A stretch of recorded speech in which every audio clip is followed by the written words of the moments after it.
In this video, we will show how to create a new folio in your account. On your home screen, click on the 3 lines on the left top. Click on Profile section to view your profile. You will then be shown all your details. On the bottom, you have an option to click on Manage Folios. Here you will have an option to create new folio on the bottom of the screen. You will be given two different types of folios which you can create, individual for yourself and minor for someone under 18. In minor, fill in all the required fields as asked. In individual, you will be asked to fill in personal data as shown in the given screen.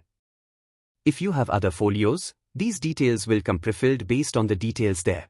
You are then given an option to choose your mode of holding. If you choose joint mode, you will be shown this screen and will have to enter details of the second holder. Then enter holder's detail. You then have an option to add nominee. On choosing to add, you will have to fill in details of your nominee.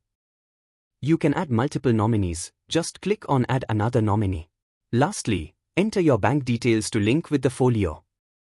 Your bank branch is automatically detected using your IFSC code. You will be shown a summary of transactions your bank can perform.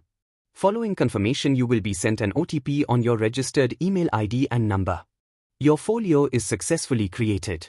You can now set up a one-time mandate which will help with SIP purchases in the future.